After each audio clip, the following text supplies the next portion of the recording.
கழகம் சார்பில் 28/3/2026 கரூர் மாவட்டம் வடக்குப்பாளையத்தில் அமைந்துள்ள நேஷனல் அலுவலகத்தில் ஹியூமன் ரைட்ஸ் அவேர்னஸ் மற்றும் லீகல் ட்ரெய்னிங் சிறப்பாக நடைபெற்றது. இதில் நேஷனல் சேர்மன் MA ஸ்டாலின் அவர்கள் சிறப்புரையாற்றினார். அதனைத் தொடர்ந்து Tamil Nadu chairman John Frederick Jose அவர்கள் மனித உரிமை கழகம் பற்றிய விளக்க உரை அளித்தார்.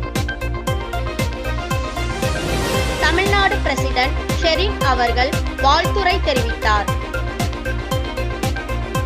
அதனைத் தொடர்ந்து புதிய உறுப்பினர்களுக்கு அடையாள அட்டை, பதவி உயர்வு அடைந்தவர்களுக்கு அடையாள அட்டையும் வழங்கப்பட்டது.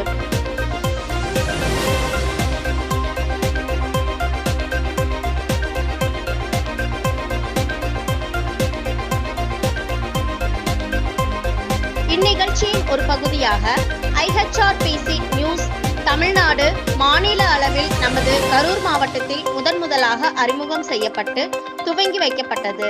இறுதியாக கரூர் மாவட்ட வைஸ் பிரசிடென்ட் P. ரமேஷ் அவர்கள் நன்றியுரை தெரிவித்தார்.